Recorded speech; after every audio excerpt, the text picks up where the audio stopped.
This is WKYT This Morning. Good morning to you. Glad to have you along with us. Kentucky Morning Start on WKYT. I'm Bill Bryant. And I'm Michelle Chamberlain. It's Wednesday, April 6th. And now at 6:30, a close call for a Kentucky couple.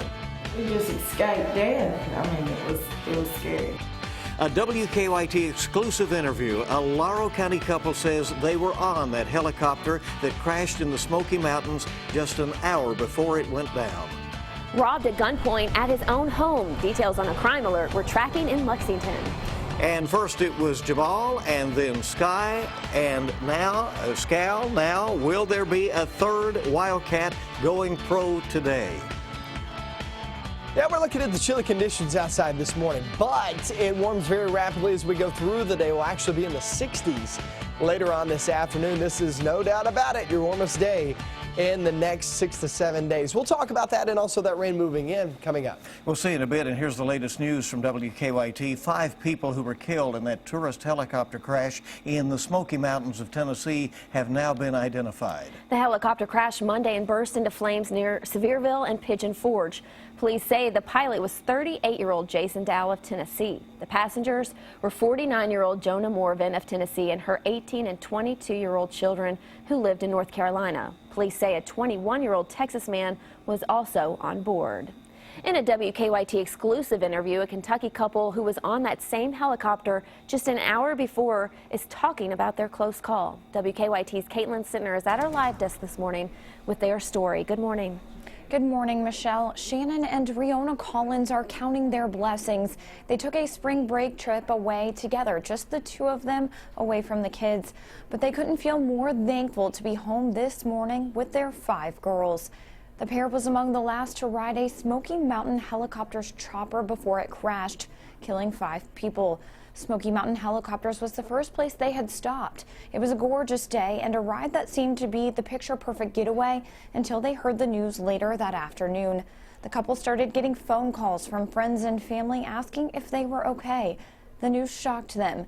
It was their same pilot, their same helicopter that crashed less than an hour and a half after their flight.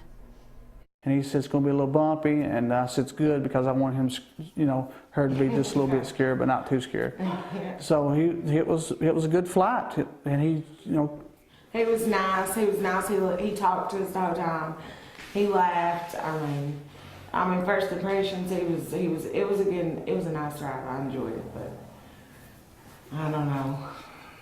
It was just scary. Collins said federal investigators called them early on Tuesday asking about their flight and the pilot's behavior. He says he told them nothing happened out of the ordinary. At the live desk, Caitlin Sentner, WKYT.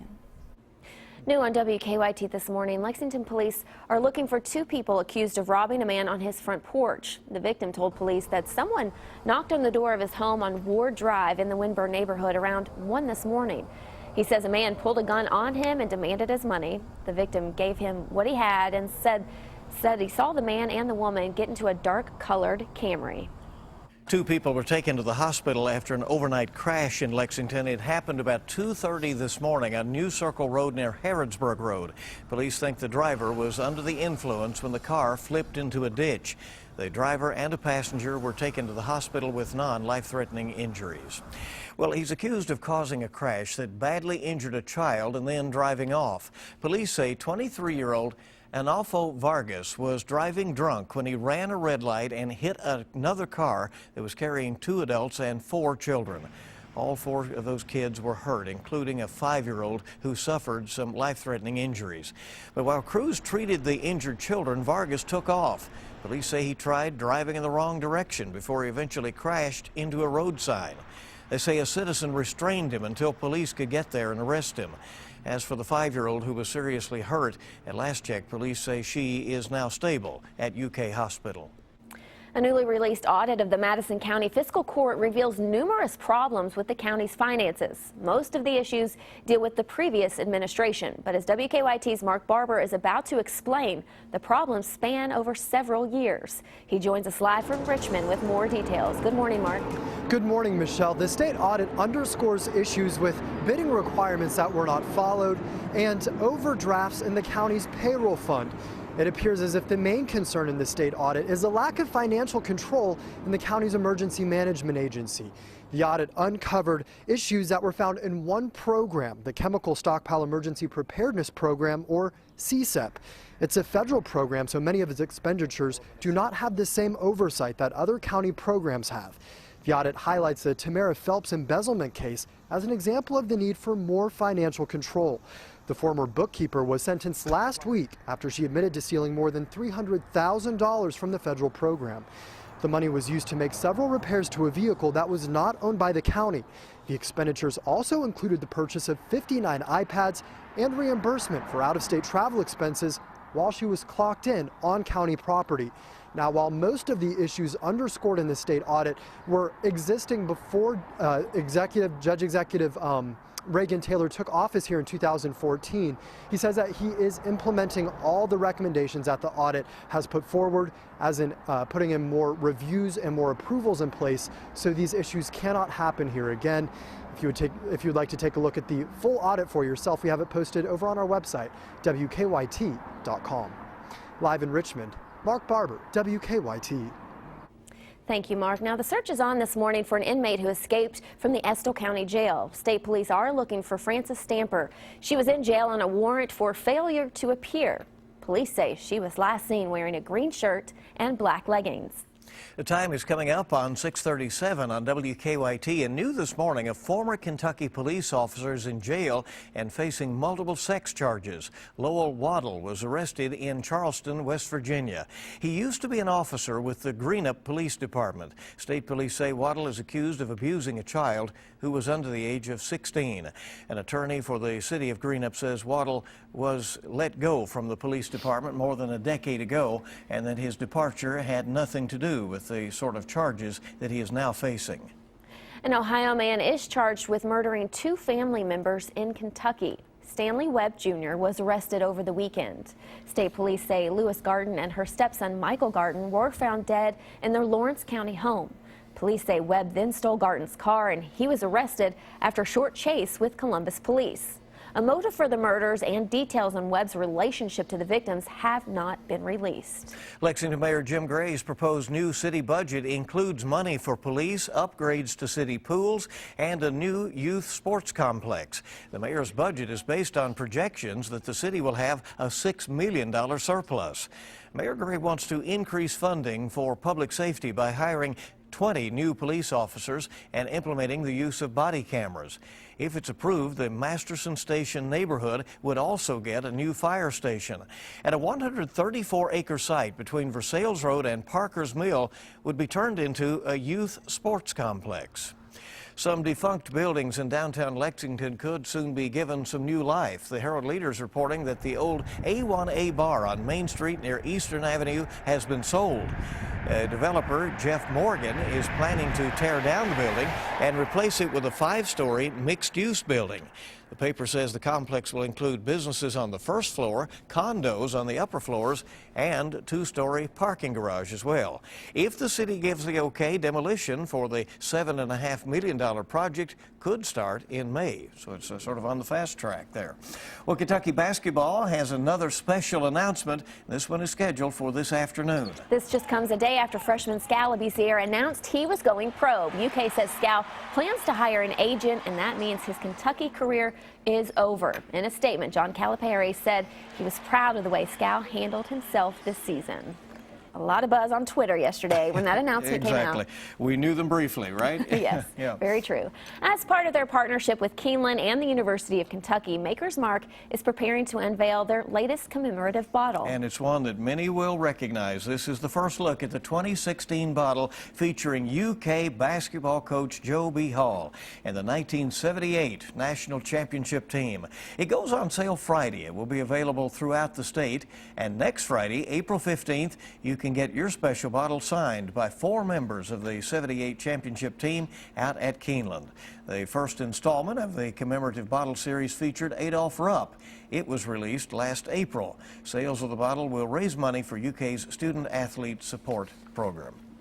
And Coach Hall was in just the other day. You know, he's still around and doing quite well. So that's It's cool to see him. It really is. I was out eating one morning and I saw him at a restaurant, and you still kind of get a little starstruck when you see him. Yeah, well, you know, he's still so nice. Such a popular guy. Right.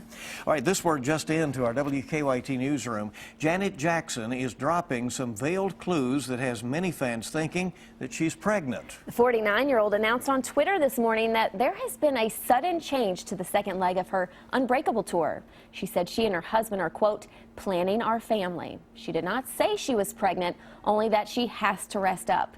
Doctor's orders. You'll remember Janet Jackson already had to delay her tour once because of illness. Now, she was set to perform in Lexington, but Rupp Arena said renovations would prevent them from rebooking the singer. All right, so more to go on that story, quite obviously. A lot of fans excited about this news. We'll see.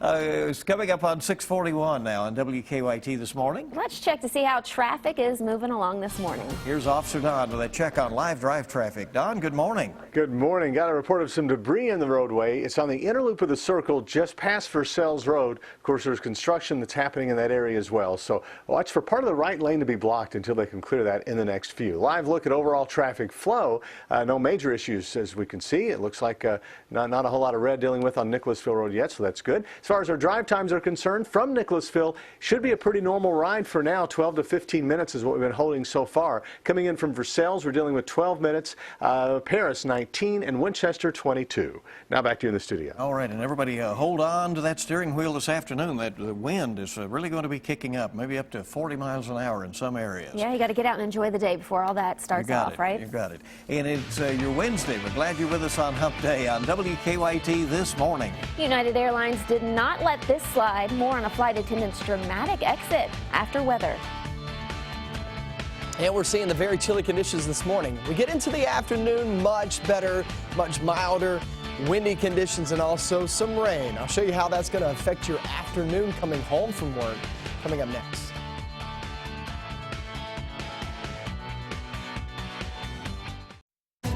Now, your hour-by-hour forecast with meteorologist Micah Harris.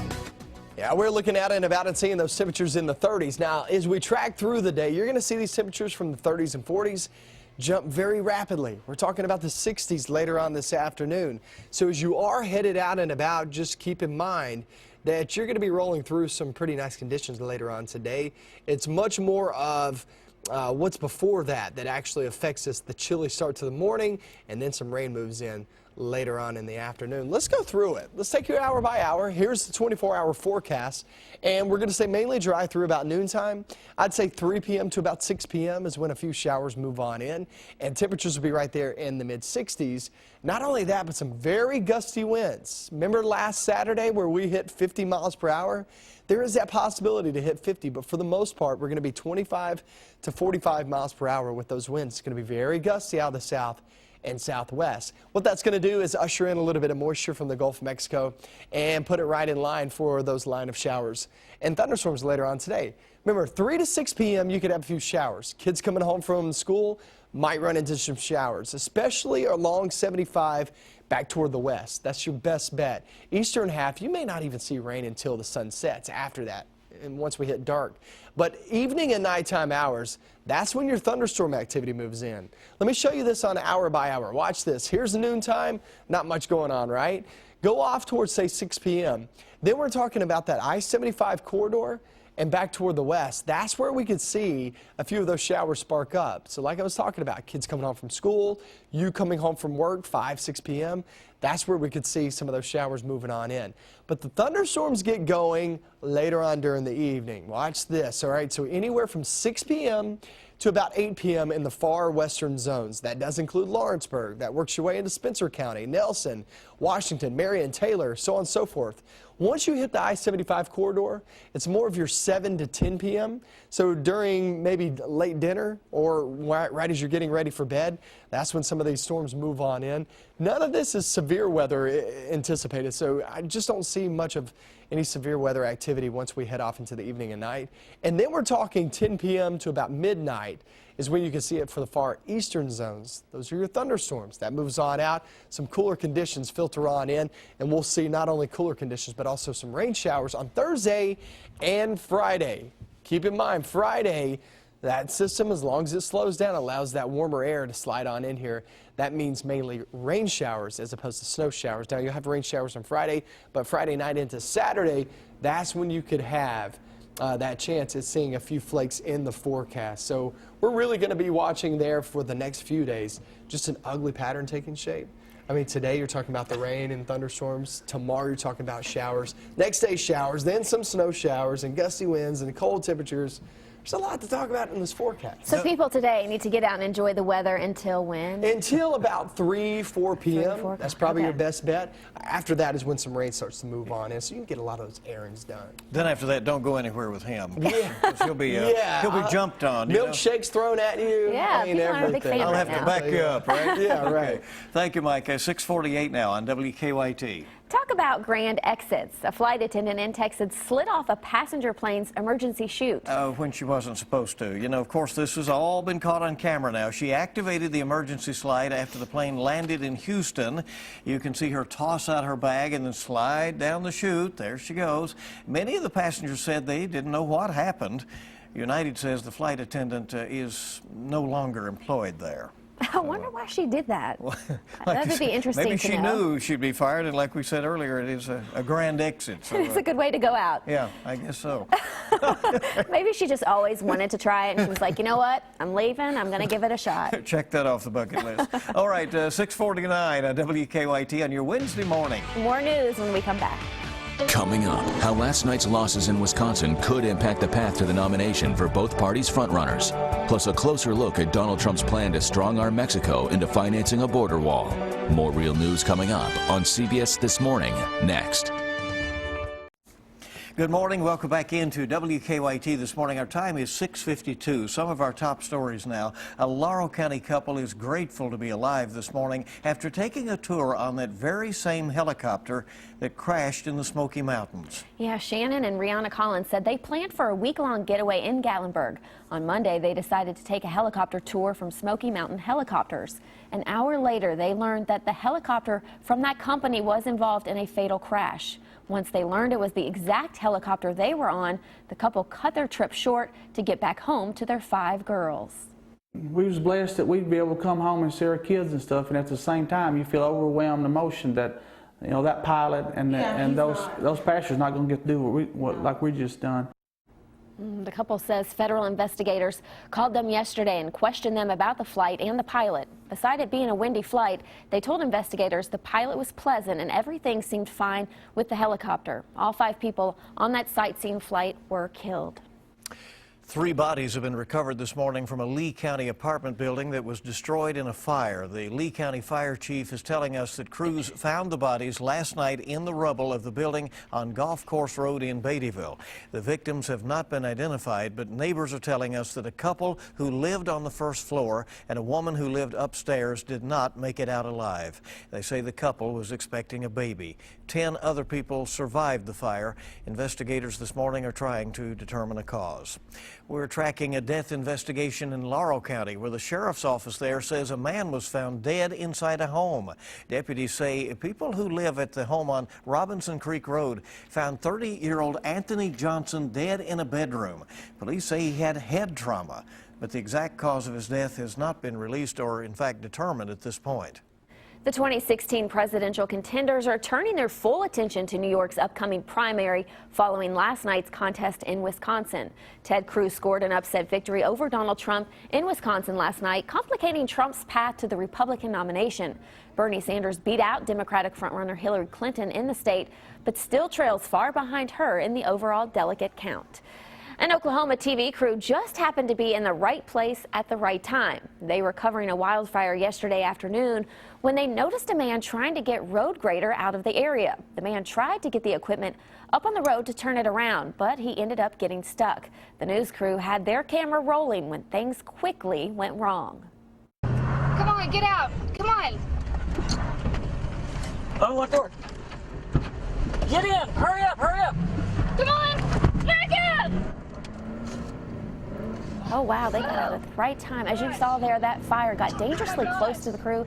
They made it out of the area safely with some incredible video to show for it. Really, but and also you know, jumping into action, and it's good to see that good deed, and obviously they risked themselves for that. Our time this morning is 6:55. We have all the latest for you right now on WKYT.com. We'll be there throughout the day wherever you are. Many of you checking out our exclusive interview with that Laurel County couple who rode the helicopter that crashed in the Smokies just an hour before it went down, killing those on board. Mike is closely watching weather today. Winds will be picking up this afternoon, gusting up to 40 miles an hour, maybe bringing in some colder weather eventually, with a possibility of a wintry mix and some snowflakes flying around here as we head in toward this weekend. Opening weekend for Keeneland here in April. We have several stories up about Eastern Kentucky Social Security attorney Eric C. Kahn, who is now facing federal charges. Kahn and 2 other men are accused of defrauding the federal disability program. Basketball season really over now. The NCAA women's champions crowned last night for the 4th year in a row. The Yukon Huskies cut the nets. They beat Syracuse convincingly 82-51. We have a story up right now giving some details about the results of the Wisconsin primary. Republican Ted Cruz, Democrat Bernie Sanders coming away with wins, but still trailing the front runners in their parties. In Frankfort, the Biden administration is planning to declare the Capitol Plaza Tower surplus property. Kentucky.com reports the huge building is to be emptied out by December. Its future is uncertain. CBS This Morning is on the way with your eye-opener and our local updates. Join us on Facebook. Follow us on Twitter or Instagram for the latest. WKYT.com. Those storms move in later on this evening and off into the night. That is the best chance for those thunderstorms. A few showers during the afternoon with gusty winds. All right, a day to watch. And nobody's more up to date than you. Thank you for being with us.